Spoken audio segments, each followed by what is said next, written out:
Hello! Welcome back to another episode of the Art of Radiating Love.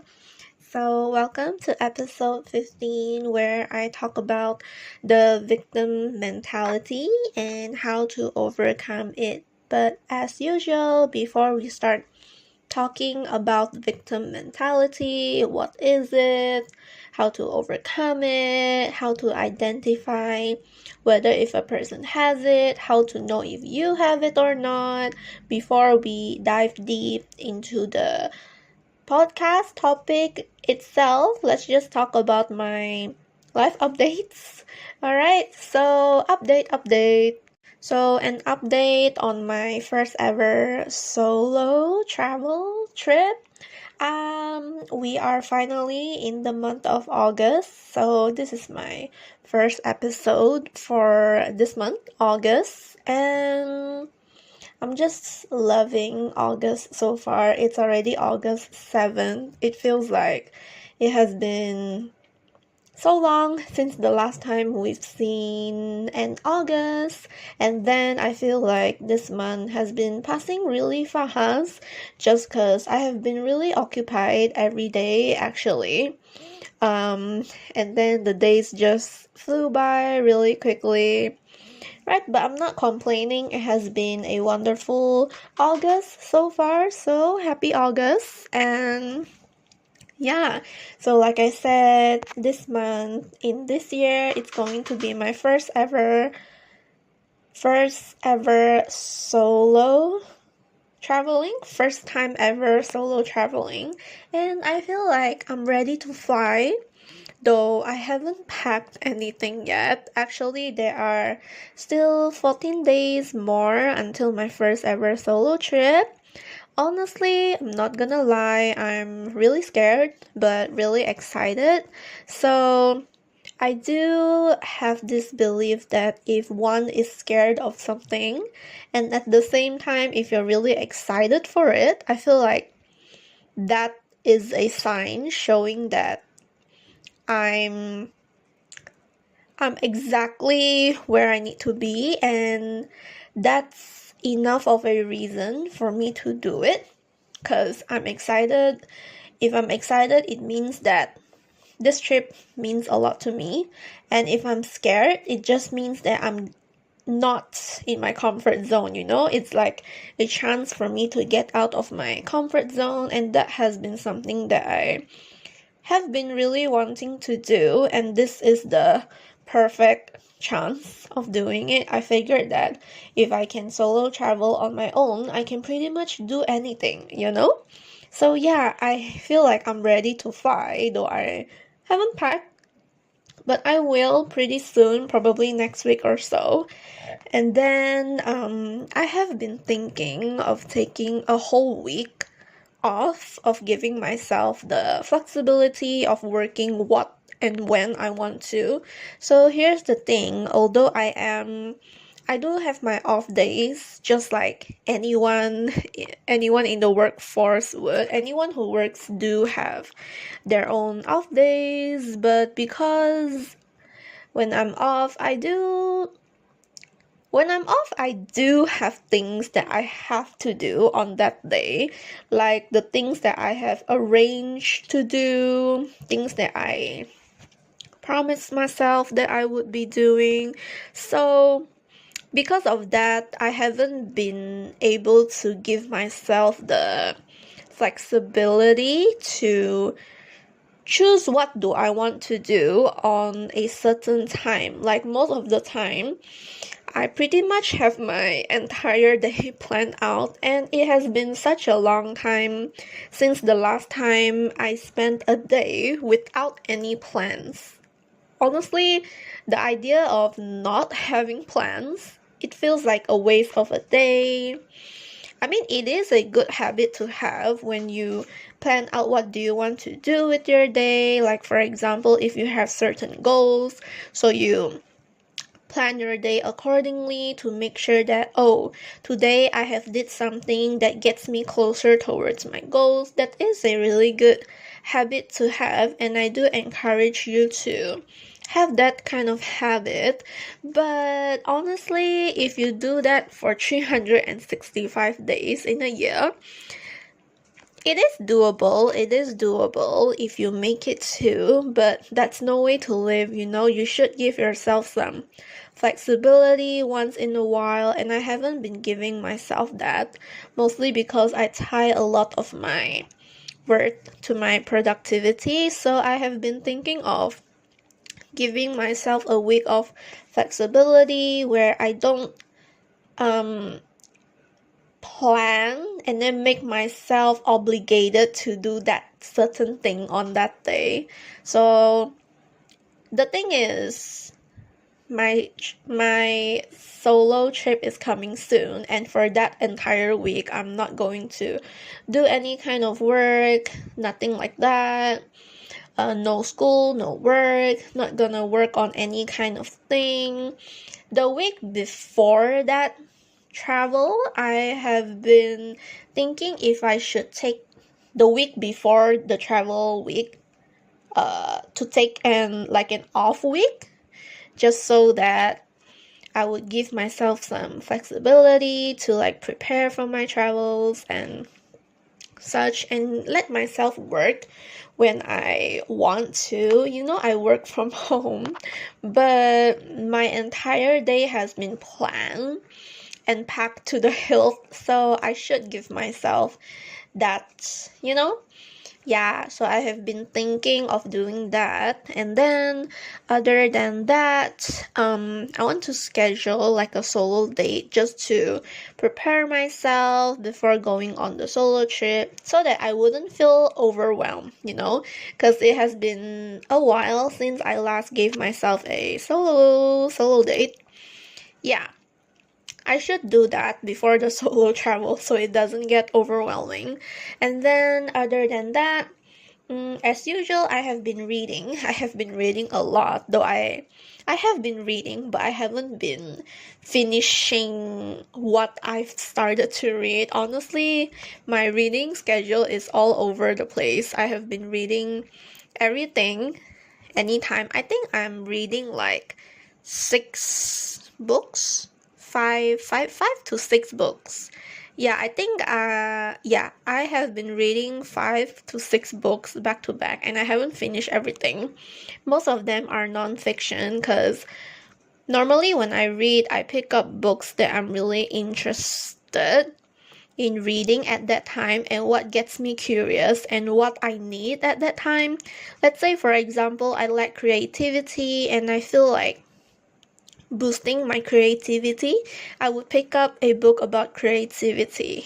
Now, there are a lot of things that I really want to improve on, to learn more on. So, I have been picking up a lot of books lately.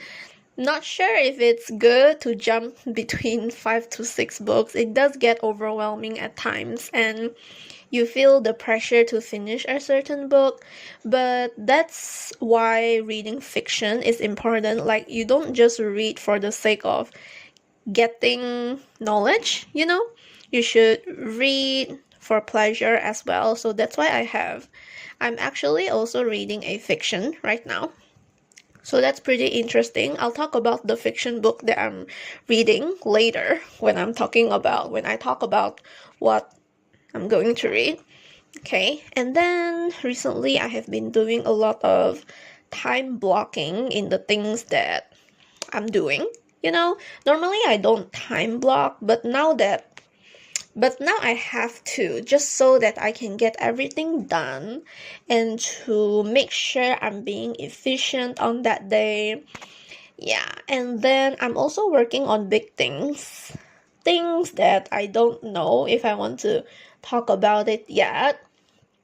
But yeah, I am working on big things that I think the only thing that I can tell you is that these big things that I'm working on, my younger self did not think that I would be doing. Like, if I am to ask my younger self, like, oh, do you know that your future you will be doing XYZ and XYZ? She would be really surprised. I think her jaw will drop so wide. So yeah, big things. Really happy, really proud that I'm taking the step in doing these big things. And then other than that, I feel like my jaw has been, honestly, I can't say I actually have a jawline or not, but I feel like ever since I got my braces, my face has become swollen or big. I wouldn't say swollen, but it's like, it's inevitable, you know? Like, I did kinda and kinda not know. Honestly, I don't know. I think it's 50-50. I think I kinda know, but then I kinda not know that my face would get bigger just because of the braces. The dentist did told me about the change in jawline. And then I just assumed that it would mean my jawline would become much more defined, but I feel like it's the complete other way around, so I'm not sure how do I feel about it. But yeah, my face has always been like this, so there's no reason to not like it, I guess. I mean, it's my face. I decide if I want to like it or not, right? Although it is not like up to the universal standard of beauty, but it is my face. I do decide to love it just because it's mine. Yeah, so as for today, as usual, I wouldn't say as usual, but today I kind of stayed at home. I kind of stayed at home and work on a lot of the things that matter to me. I feel like I say this every podcast app, but everything I do does matter to me. I didn't go out today just because I feel like last week I went out and I felt very overwhelmed the moment I came home. So today I decided not to head out, just like take a breather, stay at home for a bit. Yeah. And then today I have been really laser focused on my screen. I'm not even sure if that much of a screen time is healthy for my eyes, but it is what it is, you know. I have to make sure I do what I say I'm gonna do when I say I'm gonna do it. So yeah, and I have been really proud of myself lately. Actually lately, not lately, like it was just this morning, I wrote a post and I swear to God, when I wrote that post and as I was writing it and when I finished writing it while I was proofreading it, you know, I kind of wanted to cry just because cry at the person I have become. I mean, in a good way, you know. Other than that, for dinner earlier, like an hour ago, I had wet butter chicken rice. Haven't had that in quite a while. After that, no, actually, while I was eating, I was watching Gilmore Girls. I love Gilmore Girls. There's so many seasons, but I'm still in season 1. I'm actually watching episode 8. Yeah, it's pretty interesting and I really like it. Honestly, I only watch Gilmore Girls whenever I'm eating or whenever I do like food delivery. But yeah, we didn't cook today. My dad bought food from outside. Really grateful for that. So I kind of watched Gilmore Girls while I was eating, and it was so great. It was great. Then the part where I'm looking forward to, as usual, every time I make an episode, I will talk about what I'm reading. So yeah, it has been 2 weeks since the last update of what I have been reading, so honestly I haven't been finishing any kind of read. I feel like the books I mentioned, I don't even know if I have mentioned it before. Yeah, there were like 2 books that I've mentioned before, but I still haven't finished it. The Feel Good Productivity book and the Story Brand book. I haven't finished it, actually. It has been almost a month, but I'm getting there. I think I read until like over half the book, I believe, or almost half, but yeah. Then for the fiction, I read just for the summer. I would say it's like a light-hearted read. The beginning was light-hearted, I guess, and then like throughout 70 to 100%, it got kinda intense, I guess. But yeah, overall it's a great book. I gave it 5 out of 5 stars. And then once I finished that, I'm actually reading a romantasy right now. I actually picked up Quicksilver.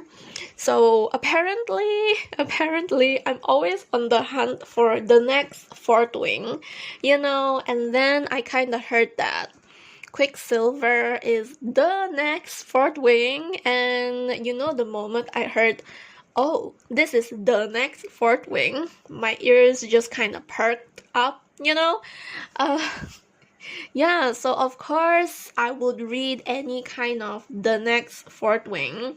I picked up this book just because a podcaster really recommended it, and I picked it up. I'm around 70%, I believe, and so far it has been really good, but I think there are certain parts of the story that I don't exactly understand. There's a reason why it's called Quicksilver. It has a lot to do with alchemy and such. I guess probably I did not really take the time to really enjoy the book. I felt like I was rushing through it. I don't know why, but even while I was rushing through it, it was quite of a great read, but we'll see how the ending goes.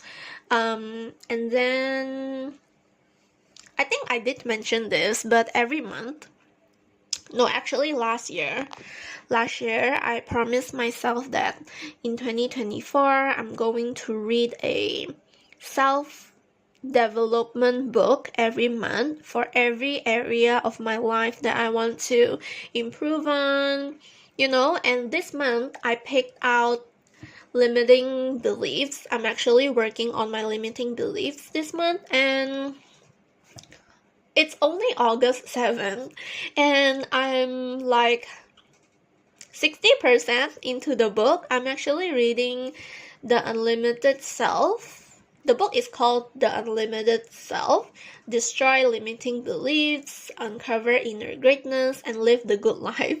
Quite a lengthy name, but it's quite a good book. If you're thinking of destroying limiting beliefs, you should definitely pick it up. I assumed that I would take an entire month to finish the book just cause for the previous months, for each of the self-development book I picked out for that month, I took almost 30 days to finish, and the fact that I'm now at 60%, almost 70% finished with the book, and it's only August 7th, I don't even know what to do about it, so I'll probably pick up another I'll probably pick up another limiting belief book, most likely, but we'll see what book am I gonna pick up. There are a lot of good recommendations online, and I trust people's judgment, so yeah. And things I'm loving, I have really been loving Spotify playlists. Like, I just love that it doesn't matter what kind of song you want to listen to, or like what you're in the mood for, you can just search it up. Like earlier today, I searched up a August for the girls playlist, and then I kind of listened to that after shower, so it was quite nice. It's good to do that just because you will be able to listen and get to know more of the music.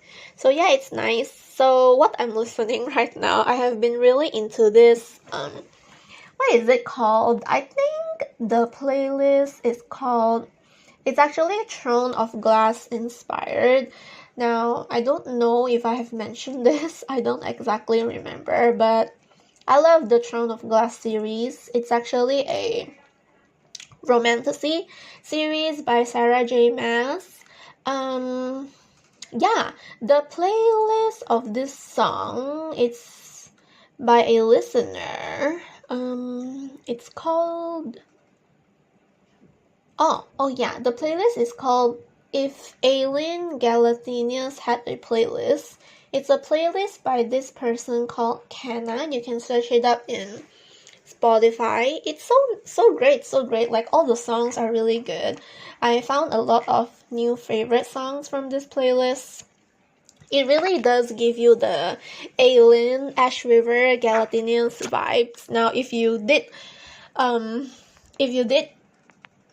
read Throne of Glass, you would know who is that. So yeah, it's a really great series. I actually enjoyed all 8 of the books. It was quite nice. And then other than that, I'm also really loving time blocking. I did mention this earlier, but I'm really into time blocking. Time blocking is a great habit. The thing about me is I don't time block on a calendar, just because when you look at the calendar and then you see all, like most of the day is occupied, it gets really overwhelming when you look at it that way. Now, I have always been a girl who loves lists, so like making lists, right? Like making lists in a point form. So that's what I did. I did not time block on my calendar just because I don't really like it. I did try it, but not my thing. Like, when I look at the calendar visually and see that, like my entire week, all the time, like everything has been booked, it's not my thing. So what I did is I used Google Keep, and then I add in like what time until what time, what task do I have to do, what time until what time. So that works for me. Now, that just personally works for me. Of course, everyone is different. There are many kinds of productivity hacks out there. So you should do your research, do some trial and error, try things out. You never really know what might work for you, so you should do that. And other than that, I have been using myself as my own inspiration. Now, I don't feel like I know this just because it has been always happening. I'm the kind of person who gets inspired and become creative, and all my ideas actually come out when I'm in the shower. I've been thinking of buying like a water resistant whiteboard for the bathroom, but the thing is, the bathroom is not exactly mine. We kind of share it as a family. But yeah, we'll see. Normally, like when an idea pops up in my head, I quickly pause my shower and then I pull up the Google Keep Notes on my phone, and then I quickly type in like a draft of the ideas. I have even heard cases where people are driving. They say the best ideas come out when you're driving and when you're taking a shower. Now, I don't really drive. I work from home. Also because I kind of fear parking. So there's that. I feel like that's a story for another time. I don't really drive, so I wouldn't know. I used to drive every week, like once a week, but not anymore. Anyway, sorry for the sidetrack. I digress. What was I saying again? Yeah, the shower, right? So all my ideas actually come out during the shower, and I noticed that all my ideas, they actually come from inspiration. Like, you should truly quiet down your brain if you're trying to get ideas. You really cannot force ideas to come out. And I have always thought that I'm a person who is not creative, but how wrong I was. Like, ever since I was young, I'm so dead set at being like, I'm not a creative person. I cannot take the creativity route of my career, yada yada. But oh dear young me, you are so wrong. You are so creative. You oh my gosh, I wish I can tell this to my younger self. So if you are like really young, you're still in high school, and you're listening to this, just know that your future self is going to surprise you in so many different ways. In a good way, of course. Like how my future self, like my me right now, is really surprised that I'm not the person that I thought I would be when I was young. So yeah, in a good way, I'm really proud of myself.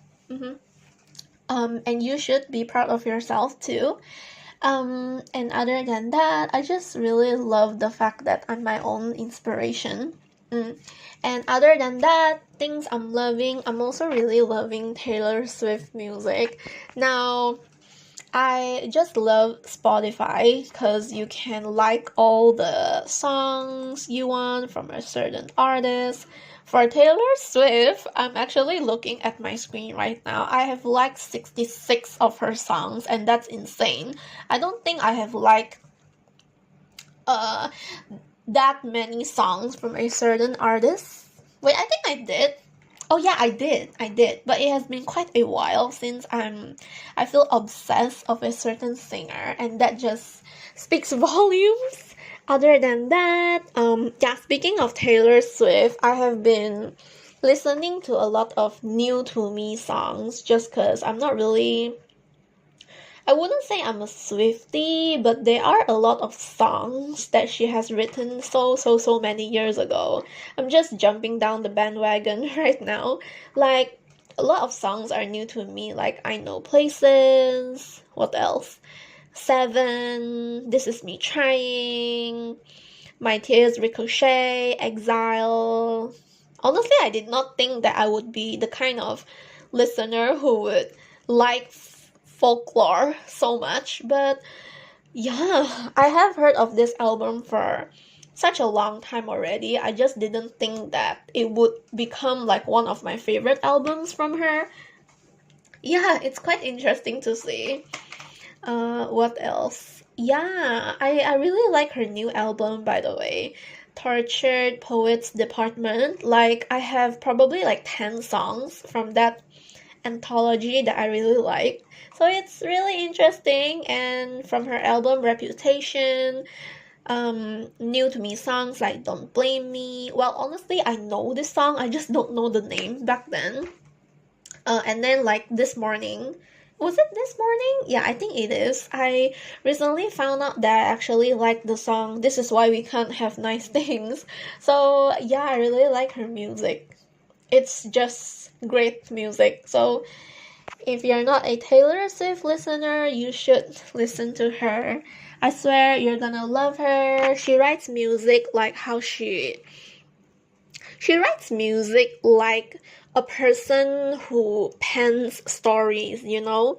It's like you listen to her and then in a way you can, it's like listening to an audiobook, I guess. Like when her music is full of stories. So I understand why people who love books, like even if you don't love books, even if you do or you don't, but especially if you do, I understand now why readers always talk about her. Like the entire book community is just talking about her all the time. So yeah.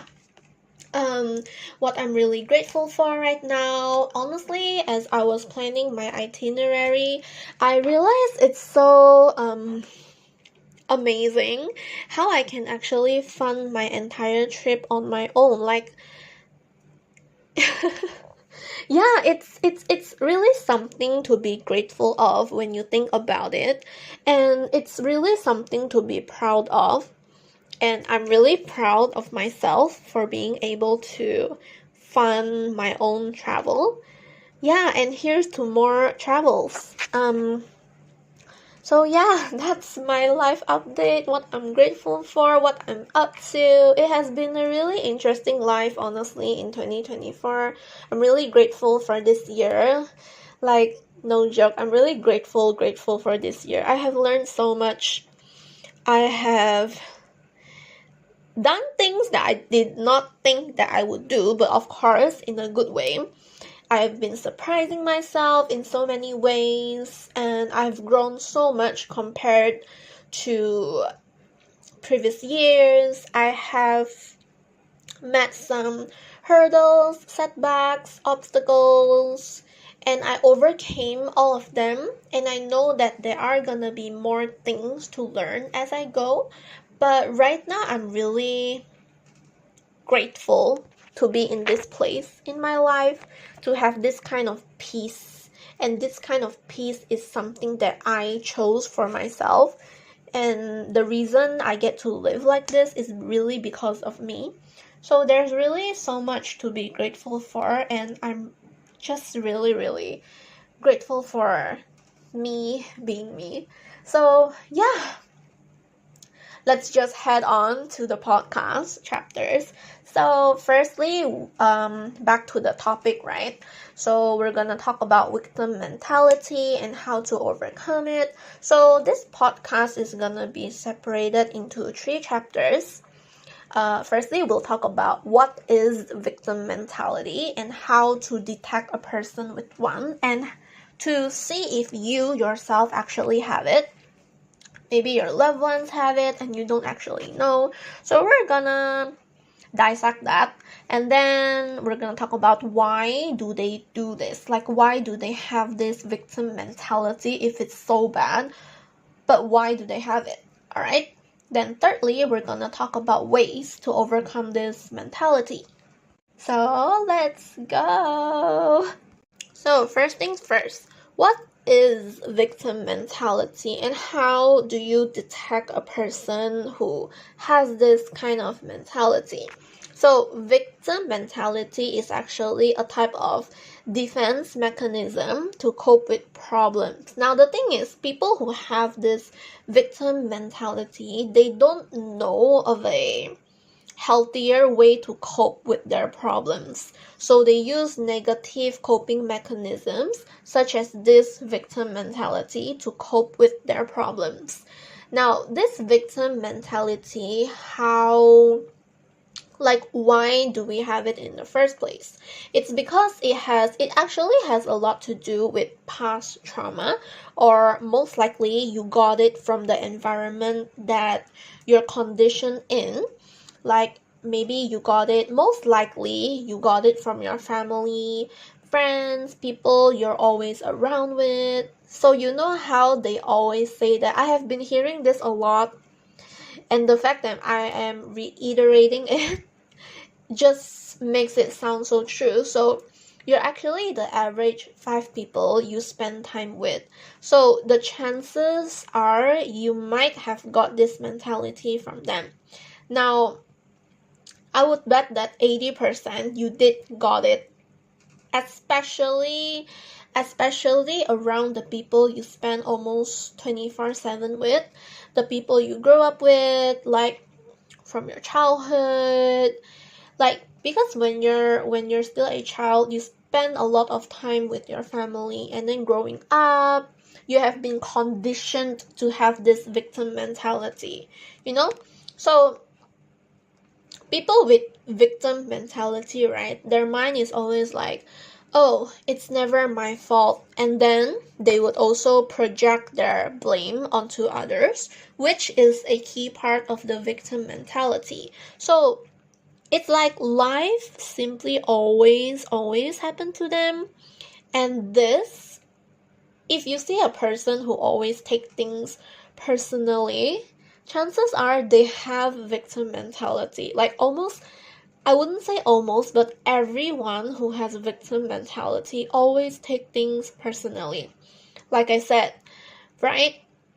It's never their fault. They're always projecting their blame towards others.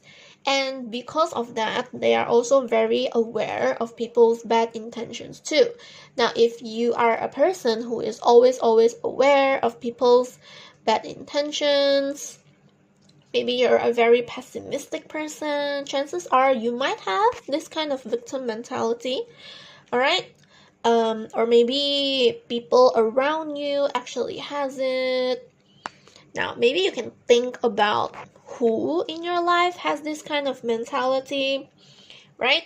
So, other than that, okay, these people who have victim mentality, they're always unconsciously seeking validation and help from other people. So because they always think that life always happens to them, they always think that, oh, it's never their fault, right? Things always happen to them, always taking things personally, right? They always play the, what do you call it? They always pull the poor me card consistently, like, oh no, why does this happen to me? Poor me, like, I don't deserve this and that. So they will think like, what did I do to deserve this? Honestly, they just think that the world is out to get them when it's not really the case, you know? Honestly, a lot of things really depend on your perspective and how you see it. Well, as a result, okay, they feel resentful in their life because they're always pessimistic, they're always thinking that people are out to get them, like life always throws all this negativity on them. So people with victim mentality, right, they have this specific belief where bad things have happened to me in the past, right? I mean, the past is the past. That's the thing. They know that bad things have happened to them in the past, and they are going to continue believing that, oh, just because these bad things happened to me in the past, they're gonna continue happening to me. Okay? And then, as a result, like I said, other people are to blame for their misfortune. And because of that kind of belief that they have, the kind of belief where bad things will continue happening, eventually they will think like, oh, there is no point in trying to make a change because it will not work. So that itself is a very, very fixed mindset. And honestly, that is no way to live. So not only that, but people who have this victim mentality, they actually do not know this life-changing stoic concept of doing things within your control. Now, years ago, when I first found out about this concept, the concept of only thinking and doing and like making everything in your life about what you can control, like the moment I found out this concept and I started applying it into my daily life, my life has totally changed for the better. And people who don't know this concept of doing things within your control are also the same people who blame things on external circumstances, such as people with the victim mentality, for example. They always blame things that are out of their control, and that is totally no way to live. So at the same time, remember the part where I mentioned about seeking validation, right? You're always unconsciously seeking validation and help from other people. Now, the reason why they do this is also because this can generate the sympathy and help from other people. And when they do receive the sympathy that they seek, they will feel relief, like, what? But their problem is they don't take the advice. Even if you seek sympathy from other people, and when someone gives you advice, like they listen to you, of course, when a person listens to your problem, they are gonna have something to say. The person with the victim mentality, is going to expect like their thoughts, their opinions, right? The thing is, even if they give you what they think you should do, you don't even take the advice, and that is the most frustrating part. Now, I understand that you should always filter advice. You should not take advice from just anyone. Make sure you do your research. The thing is, even if good advice comes to you, you don't take it. So that is very frustrating. this is a trait that the victim mentality have. So if someone tries to help or offer solutions, they're often prepared with a list of reasons why it will not work. Like, it doesn't matter how many advice someone gives you, or even if the advice is so good that it's so rare, you will not take the advice just because you feel like it's not gonna work anyway. Like, life is so bad and this and that. You're really pessimistic and all that. So people who try to help, they're often left frustrated, and most importantly, they're always confused. Like, what, and I can relate this so badly. I stopped trying because I can relate to this so terribly much. I stopped trying and I let these people learn their own lessons. You do eventually have to step aside. You can't help everyone, you do have to step aside in the end, and you have to let them learn their own lessons. And when the time comes that they are finally learning the lesson, you can be there for them should they need the support. For a really long time, I feel like ever since high school, I feel like I have always been the kind of person who wants to offer advice, the kind of person who wants to save everyone. Like, even right now, I do have that trait. And some more, I'm the eldest daughter, it does happen. I always feel like wanting to save people, but I have learned that if you don't let people learn these lessons on their own, life will always find a way to keep teaching them these lessons again and again until they have finally realize it and learn from the lessons that the life is giving them. Like, in a way, this is life teaching me my own lesson that I did not seem to see at first. So because I'm always the one out there trying to save everybody, and life has always been presenting me this very same lesson that I should step away for a bit and let people learn their own lessons. So that is a really huge realization, honestly, and I'm so glad that I finally saw it.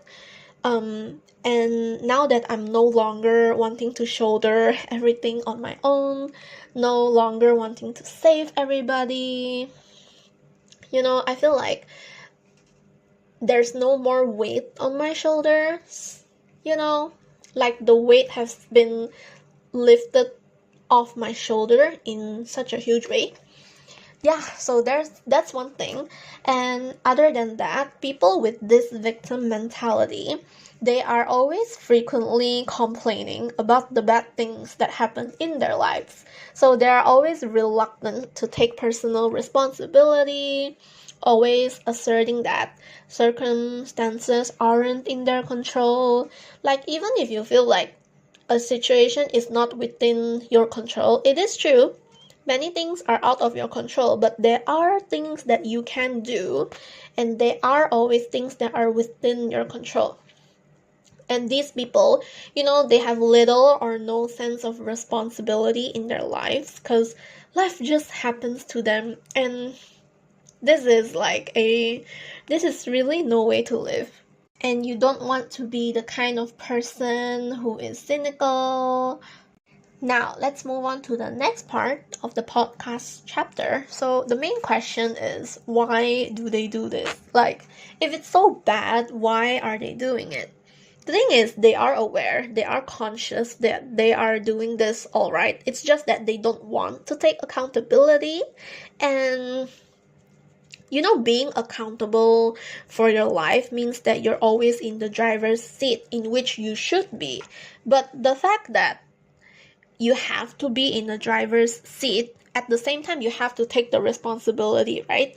This is very scary for a person who has the victim mentality. I feel like everyone does have this kind of mentality in one point of their lives. Like, even for me, myself, in the past, I do have this kind of mentality, but I'm so glad that I'm in a place in my life where I'm no longer feeling like that.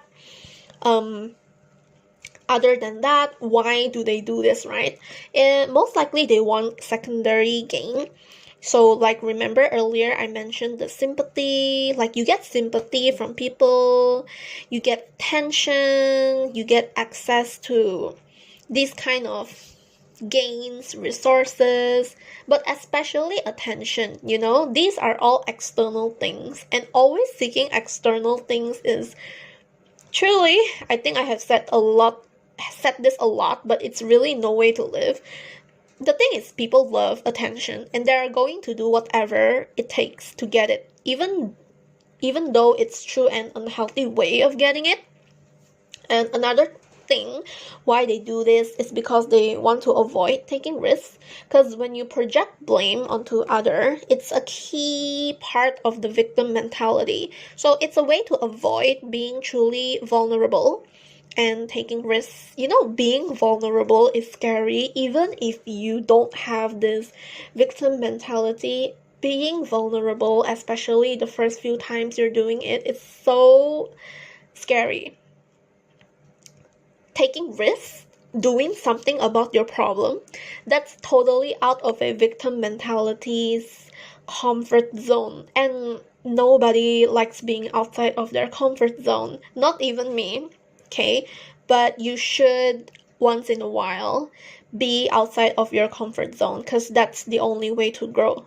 You should always challenge your limiting beliefs, get out of your comfort zone, right? So other than that, okay, I feel like it's really important for you to be aware if you really do have this kind of victim mentality. Okay, honestly, I want to continue talking about the ways to overcome this mentality, but I don't think I would be able to finish talking about it in this podcast episode alone. So I feel like I'm just going to make a part 2 of this victim mentality episode. So make sure you stay tuned for the ways to overcome this mentality. All right. So yeah, I really want to continue talking about it in this episode. Truly, that was my intention, but I feel like it would be way too long. It's gonna be a really long episode, because there's just so much to this victim mentality. But fret not, I will upload it as soon as possible. Okay, and you will be the first to know. So before we end the podcast episode, I will always give you a task for you to implement what you have learned today. So yeah, if you have a journal, take out your journal. If no, just take out a piece of paper, your Google Keep Notes, Google Docs, anything, maybe on a tissue paper if you're able to write on it, let's journal. How is this victim mentality affecting you? So first of all, like I said, you have to be aware that you actually have the problem, right? So do you have it? Do you have this victim mentality? Think about it. Truly think about it. Take some time to think about it, okay? And if you do, take the time to write down, how does this victim mentality show up in your life? How do you notice? How does it show up in your life? Write down all the times that it did show up. Okay, maybe think about the times where you have conversations with people. Do you tell them? Do you often complain to them about the things that has happened to you? And make sure you watch the way you speak. Okay, and then thirdly, list down some actionable steps to challenge this victim mentality. The thing about victim mentality is, although it's something that's not your fault, it's not your fault if you have it, okay? But it is your problem it is your job to deal with it. That's life. Honestly, that's life. Even if something is not your fault, you still have to deal with it, right? So the fact that you're listening to this podcast episode is just showing that you actually want to deal with it. And I'm really proud of you for listening to it. All right? It just means that you want to become a better version of yourself, right? Okay, so make sure you take some time to think about it. Okay, so as usual, I'll always end the podcast app with a few affirmations. So these affirmations can help shift focus from feeling powerless to recognizing personal strength and agency in your life. So do follow after me. Repeat after me, okay?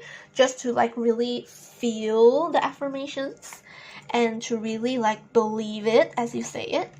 So first of all, I am in control of my own life, and I have the power to change my circumstances.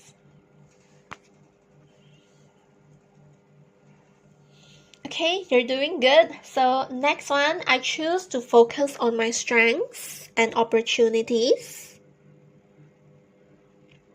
rather than focusing on what I cannot change. So lastly, last affirmation, I am resilient and capable of overcoming challenges. And I embrace growth and positive change. So yeah, that is pretty much it for the podcast app for this week. I'm really happy I did this podcast episode. I feel like this is one of my favorite episodes so far up to this day. Yeah, so follow the podcast Instagram account at The Art of Radiating Love on Instagram. So we are available on Apple Podcasts, Spotify, YouTube. All links are available in the description. Leave a 5-star rating, share it to everyone. Okay, screenshot, send the link, send an email, do whatever you can. And if you feel like you know of someone who needs this episode, make sure you send it to them, right? So here's a reminder, make sure you put yourself first, take care of yourself, love yourself, and always radiate love. So here's my gratitude. I never end an episode without a gratitude. So I'm so grateful that you're here. Genuinely, I'm so grateful that you're here. So thank you, and I'll see you in the next podcast episode. Do let me know what do you think of this podcast. You can DM me on Instagram, maybe leave a comment under this podcast episode, right? So yeah, thank you. Have a great week ahead.